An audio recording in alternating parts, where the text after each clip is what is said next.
Hello everyone, you're welcome to my Beautifier Community Youth, Uganda. I'm Jamesboy, Imani, your host. This is our usual series, Messages of Truth. I hope you are being blessed. Today our topic is going to be Unstoppable Destiny. Unstoppable Destiny.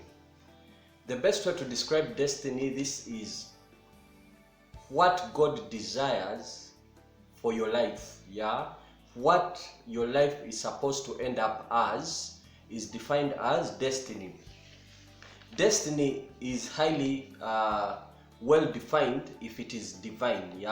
Destiny is a divine plan that God has for your life. So unstoppable destiny, this is the plan that God has for your life that nobody can stop, not even the devil himself.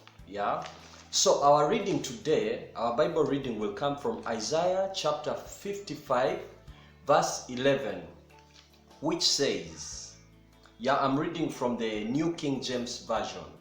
It says, "So shall my word be that goes forth from my mouth. It shall not return to me void, but it shall accomplish what I please, and it shall prosper in the things for which I send it." That is what God says. He cannot say a word, then it fails to have impact, then it fails to manifest. Because God is supreme, God is overall, He's the most powerful, He's everything. So, if He says something, it is impossible for it to fail. He is the sovereign God. When He says something, it must come to pass. But nevertheless, some people take this for granted. God could say something in your life, but because of your negligence or disobedience, then you make it fail to pass. But if you're to follow the exact instructions that God is giving you towards that word He spoke, there is no way that you can fail to achieve that. We can miss the best story for this to prove God's promises would be, for example, in the story of Joseph's life in the Old Testament. This story is found in Genesis chapter 37 to Genesis chapter 55. That is a whole story about Joseph. Basically, in this story, it is a story where Joseph, God revealed to him through a dream how he would end up as. But because of jealousy, his own brothers tried to find a way to make sure that they block his destiny. Joseph was a son to Jacob, and Jacob loved him so much, in fact more than his other brothers, because he had him in the old age. That time Jacob was old. So he treasured Joseph so much. And his brothers also knew about it. He even had a favorite robe made for him as a sign, as a symbol of the love that he had for him. Then the other problem, Joseph was also a bit different from the brothers, because whenever he used to notice whatever they are doing that is wrong, he used to report it to the father. This caused him more rejection, and they hated him with passion. They passionately hated him. Now one day it happened to be that the father wanted to send him, because they were shepherds, the brothers. They used to take the sheep for what? Feeding. So the father sent Joseph to look after them and take them something to eat. Now, in that process, when the brothers saw him, they did not appreciate even the reason why he was coming. They saw him from a distance coming, and they already began a plot to kill him. But later on, one of his brothers, Reuben, felt like it was not really worthy to kill him. So he suggested that if possible, they would maybe throw him in a big, large container, a cistern, and maybe he would die there instead of them spilling his blood. But in his mind, this brother of his, Reuben, had a second idea of probably coming and saving his life. So he knew they would obey that plan and he left. But later on again, they saw a caravan, these caravans of these people who used to buy slaves, especially from Egypt. And one of the brothers also called Judah suggested that instead of leaving him to die there, they should instead sell him off to these people as a slave and even get paid for it. So that happened. They sold him for some money, they were paid. Then later, the plan that they decided to bring up is they got the robe, cut a young goat, and poured Joseph's robe, the one the father gave him, and poured some blood on the robe, and sent it to the father. Of course, for the father to know that Joseph died in a different way. When the father saw it, he was so broken down. He felt so sad, knowing that probably a wild animal ate him up and tore him into pieces. In fact, from then henceforth, the father was always in mourning, and he had promised to mourn until the day he dies. Yeah. So later, Joseph is sold in Egypt, and the person who buys him is called Potiphar. Potiphar is in charge of the king's guard, the Pharaoh. He was in charge of the guard, and he bought Joseph as a slave. Later, he saw the favor on Joseph, and he saw how Joseph had integrity and his work ethic, and he promoted him to be in charge of everything in his household. Later on, of course, we all know this story. Potiphar's wife wanted to sleep with him, which led to Joseph refusing on several occasions, and later she framed him of rape, and Potiphar got angry at this. Then Joseph was thrown into prison.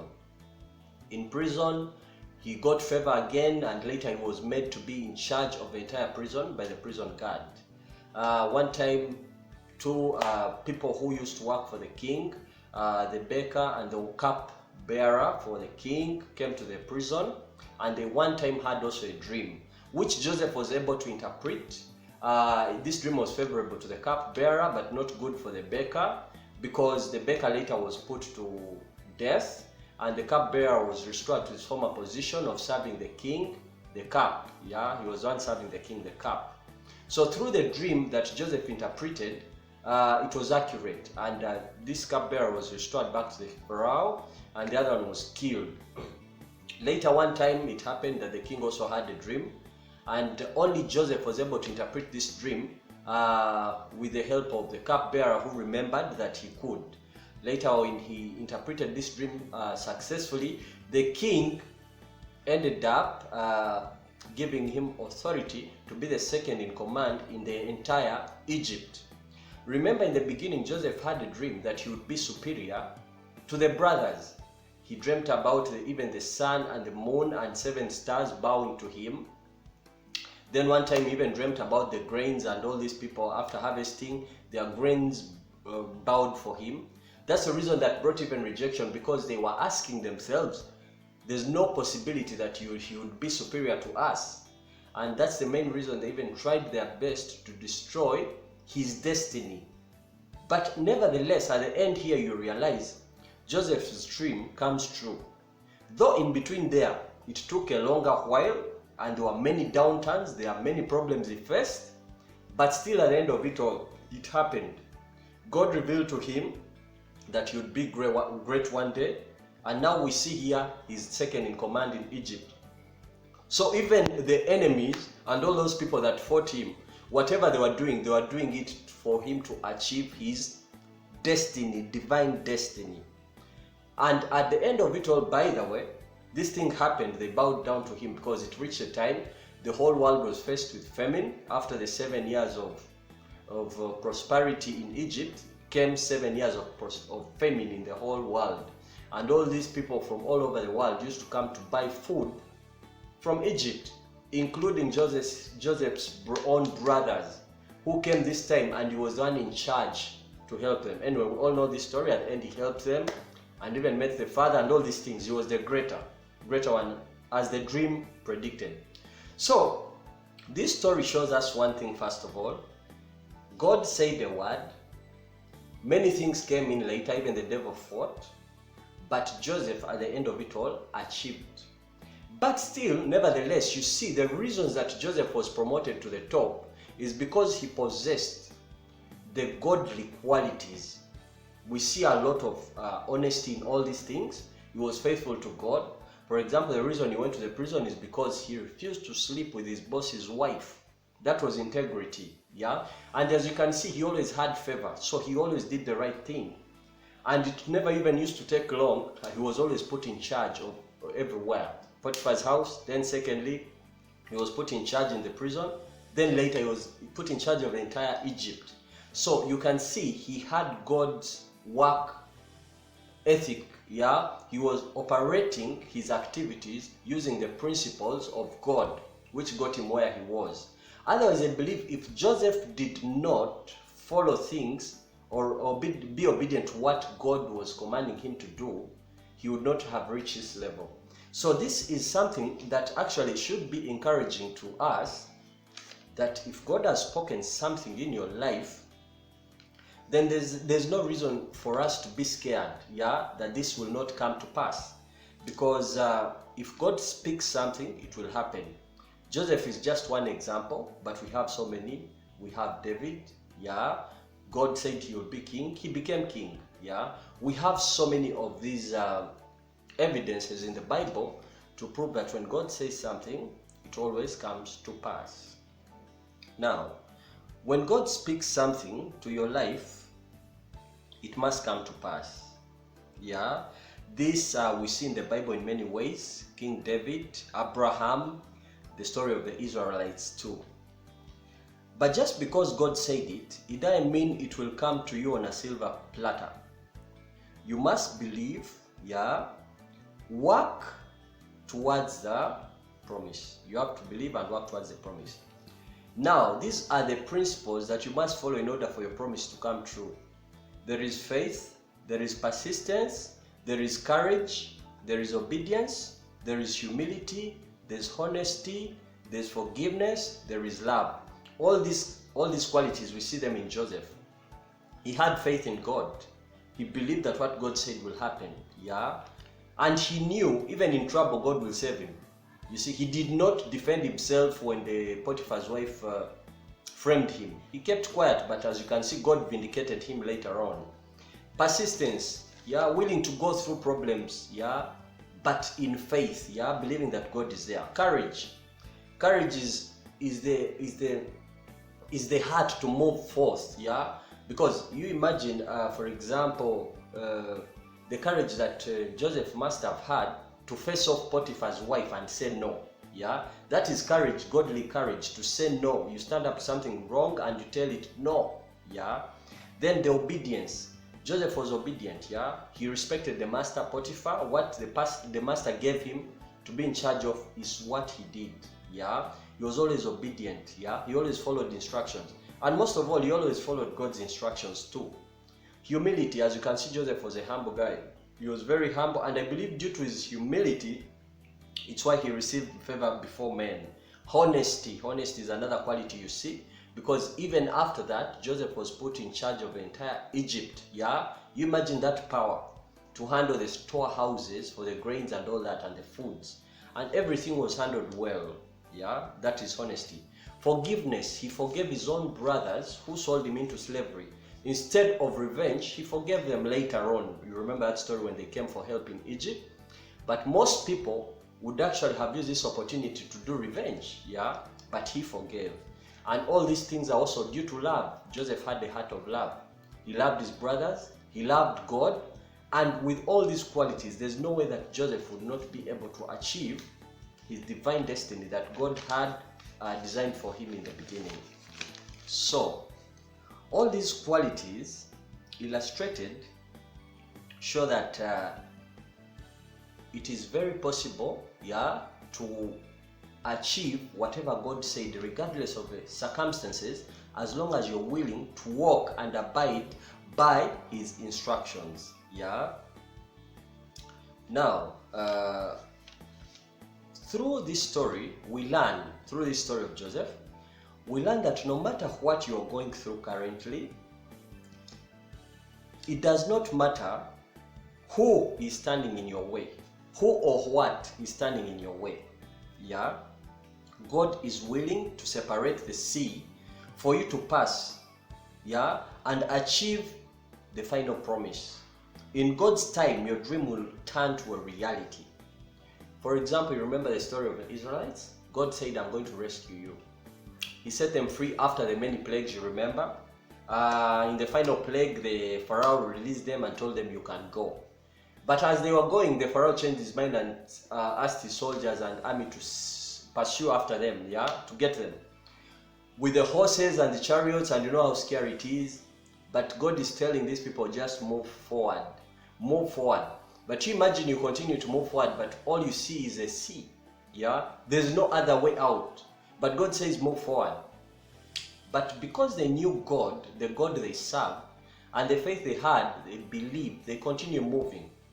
And when they reached the water, God separated the sea. He parted the waters for the Israelites to pass through. And that's where most of these army men of Egypt died. What does it show to you? If God says something, it doesn't matter how big the person challenging you is. It doesn't matter how big the situation you're facing right now is. If God said it, yeah, and separated the sea, there is nothing God cannot do. Yeah. For example, God used a tiny David to destroy a large Goliath. So there's nothing God cannot do. Yeah. Whatever Goliath is standing in your way, God will destroy it as long as you're sure God said it. Do not fear. Have courage. Have persistence. Have faith. Yeah. And continue to endure. And God will finally see you through.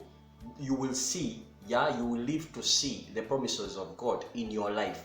So what you have to do is believe and never let go of that dream, yeah? So, if God has spoken a word to your life, hold on to it and never let it go. God has a purpose for each individual alive, and it is our duty to come to Him in sincerity to seek for His will in our lives. If you do not know what God has purposed for your life, seek Him diligently and He will make His will known to you.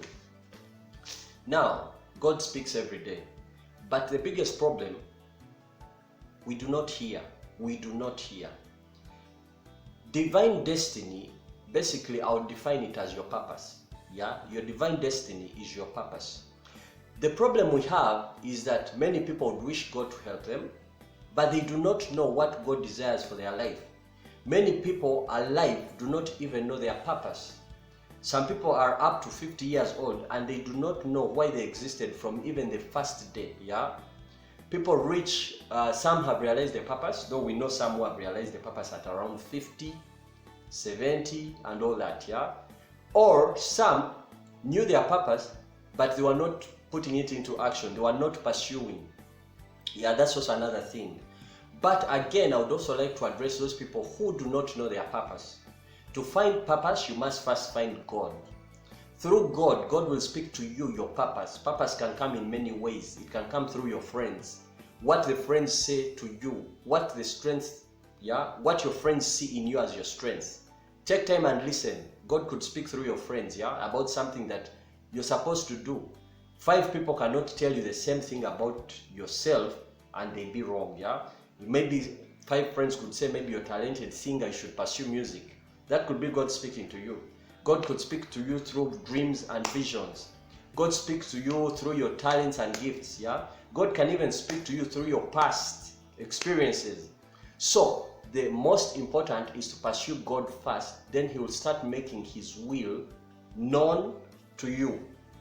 And for those who already know their purpose, but they're not doing anything, then that's the same thing of like that person who doesn't even know their purpose.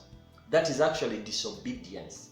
So it is good to ask God, and if God speaks to your purpose, begin. Start today. Yeah, start with whatever you have, and start from wherever you are. If God has spoken it, you reach there. Don't think of starting big, start small. Because you already know where you're heading. If God is in your journey, if God is directing your journey, you will finally reach there. So purpose is a great thing to pursue if you wish to find your to reach your destiny. Yeah, and you know all of us have different destinies in life. So there is no need People spend time wasting time focusing on people's life journey. You have an individual private journey because you have a specific assignment that God set for you. Every individual has a unique assignment. Every individual is unique. Every individual is different, and every individual is blessed differently. Yeah. So for you not to carry forth your purpose, it means there's something unique about you that you're not bringing out, that God brought in you, that God put in you for you to bring out in this world for His greater good. Yeah, to impact the world for His good. Yeah, for His glory. So for you not doing it, it's in a way not using what God gave you. Yeah, and these are the things that God will judge us with on the final day. He will judge you according to your purpose. You will have to make an accountability. What He gave you, yeah, what He equipped you with, yeah, and the duty you were supposed to perform. And yeah, they will balance it, yeah. They will have to balance it. They will have to check it and compare it with what you've done, yeah. So that thing is very important for you to know your purpose and pursue it. Stop comparisons, yeah. If someone is driving a car, if someone is a musician, it doesn't mean for you have to be a musician. If someone is a footballer, it doesn't mean you also have to be a footballer to be successful. That maybe was his calling. Find your own, yeah. We all do not have to achieve same way. We all do not have to achieve in the same things. We all do not have to think, talk, yeah, and believe in the same way. God has a specific role for each person individually, distinctly. So it's very important to find your distinct, yeah, purpose, yeah, which will lead to your unique divine destiny. That is very important. So no obstacle is impossible to God, yeah. No obstacle is impossible to God. When He says something, then nothing can stop you from achieving your destiny. It can be chronic illnesses, chronic or terminal issues, terminal sicknesses, yeah, chronic or terminal illness. It can be bankruptcy. It can be unemployment. It can be death of loved one, an education, rejection, economic downturn, negative political atmosphere, addictions, yeah, even your past mistakes like abortion, witchcraft, murder, theft, deceit, adultery, fornication. Whatever the problem is, nothing is impossible. Some people actually have failed to move forward because they always remember the past. You always remember the things you did in the past, and you don't believe you deserve better. You don't believe you're worth any forgiveness or a second chance. But God is asking you to forgive yourself and let go. If Jesus came down from heaven to forgive you, who are you not to forgive yourself? Yeah? Some of the greatest things we need in order to achieve our destinies, yeah, is to let go of the past. Some people, the past has become the hindrance for them to achieve what is meant to be their destiny. Yeah, let go of the past and look at things in a new way. Yeah, start over afresh. Yeah, start new things, start new plans. Yeah, if you invested in something and it all failed, have the heart and courage to start all over again. As long as God is in it, you will succeed. It could be a failed marriage. Yeah, maybe you had a bad marriage, you're divorced, your husband left you, and all those things, yeah, cheated on you, yeah. It doesn't mean that now your life is finished. You don't deserve to ever be loved again. You don't deserve to ever be married. You're supposed to be lonely. You're supposed to be sad. Your life no longer has a meaning. That is a wrong mentality, yeah. Maybe even God wanted that to happen for you to realize your destiny, yeah. It does not matter whether you did abortions in the past, yeah. Forgive yourself, yeah. Ask God for forgiveness and forgive yourself. That abortion you did should not be a hindrance, yeah, or a stumbling block for you to have a happy, desirous future, yeah, which with you achieving and blessing others. In fact, some of the experiences we go through are for us to help others, like addictions. Yeah, personally, I've been an addict in the past. I used to be an addict, but it reached a time I had to forgive myself for all the wrong things, all the things that happened that were bad as a result of my addictions. So many bad things happened to myself and other people, yeah, and God too. I offended so many people. I offended God. I offended myself. But the day I decided to let go of the bad things I did in the past, I gained what we call freedom. Now I find peace in my heart, yeah, I found purpose. Now I know my divine destiny, where it's going to happen, yeah. I know the direction I'm heading to is the right direction, and I know that at the end I'll reach my destiny because now I'm on track. So sometimes we just have to let go of the past. Whether you killed a person, it's okay. Whether you were once a prostitute, sold your body, it's alright. You know, it does not matter the mistakes you made in the past. Do not let mistakes, sicknesses, addictions, worry, anxiety, bankruptcy, poverty, yeah, weaknesses, low self-esteem, fear, do not let anything stand in your way, yeah, from achieving your divine destiny, yeah, what God has intended for you. You have to overcome it, and the only way to overcome this is to come to the person who's stronger than that problem in your life. That person is only God. You just have to accept Jesus Christ in your life, take him in your life, believe him, open your heart to him, and he will help you get rid of all these bad things sitting in your life away and give you a new beginning. So the best way for you to have an unstoppable destiny is by you having the strong person in your life who's Jesus, who will beat whatever obstacle that comes to your life.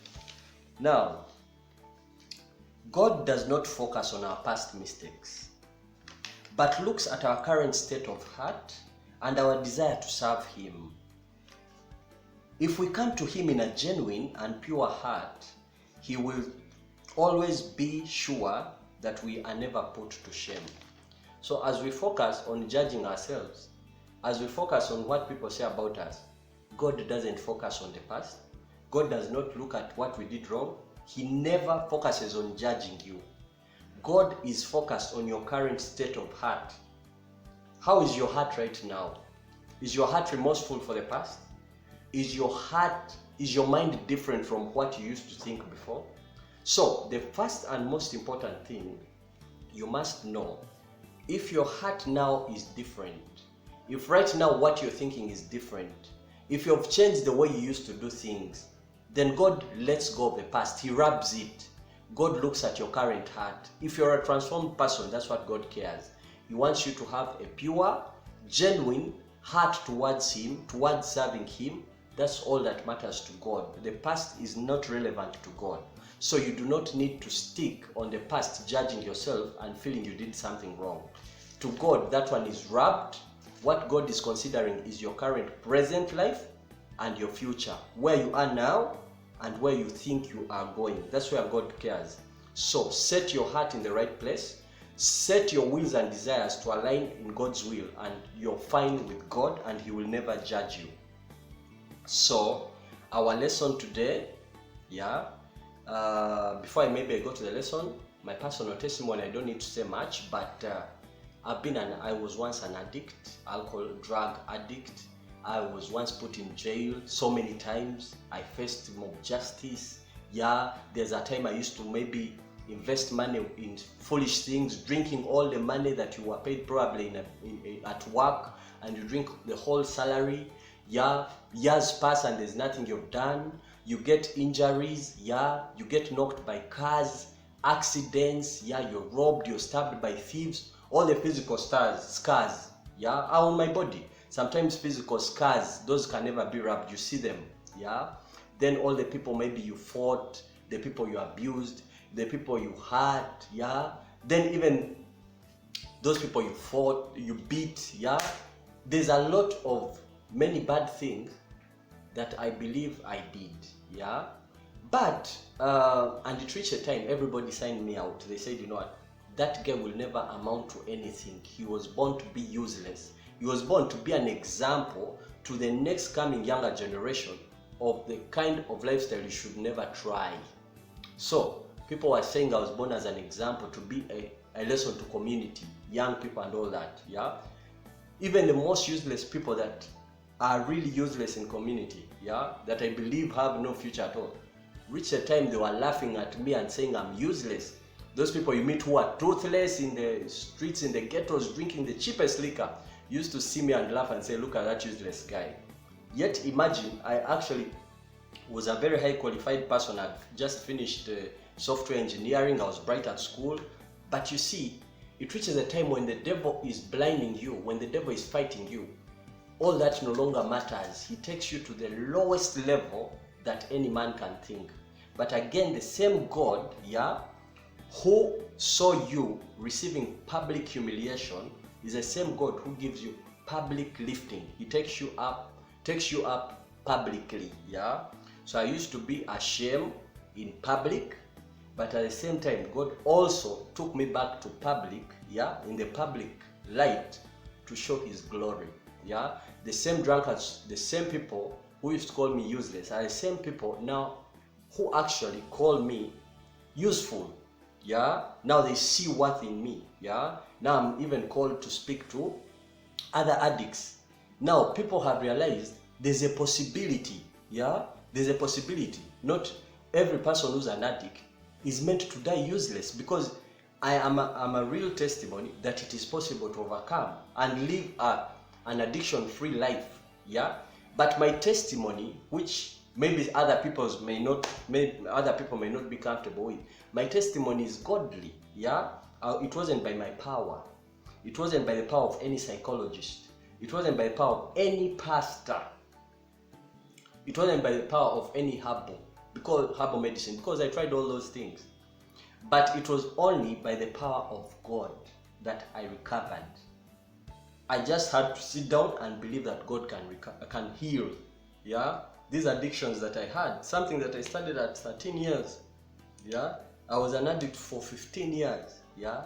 And God decides that all this thing is history and it doesn't matter. So with my testimony, I hope I could bless someone out there. There could be someone with even a worst testimony. But I've seen people heal from cancer. I've seen people who are barren give birth, yeah. There are so many testimonies out there. This is just mine to add to those powerful testimonies to show God's power, yeah, and glory. So if you believe in God, you will never be disappointed. He will see to it that the promises He said and spoke in your life come to pass, yeah. So our reading today comes from Isaiah chapter 55 verse 11. I'll read it one more time from the New King James Version. It says, "So shall my word be that goes forth from my mouth. It shall not return to me void, but it shall accomplish what I please, and it shall prosper in the thing for which I sent it." So our lesson today is very brief. When God says yes, nothing or no one can stop you. So I wish you the best this year. 2021 is just getting started. Put your trust in God, and this year will be a beginning of a great journey in your entire life. This year will be the first step for you heading to the great places, yeah. Every year will be glory after glory after glory, yeah. God will take you from glory to glory to glory. And I know 2021 is going to be a new beginning for you and me. I wish you the best. I wish you a happy 2021. I wish you the best life journey. And I know God is never going to disappoint you. Otherwise, continue following us, my Beautifier Community Youth on Facebook, my Beautifier Community Youth Uganda on Facebook, and also subscribe to our YouTube channel, my Beautifier Community Youth Uganda on YouTube. Till the next episode, I wish you all the best. Bye.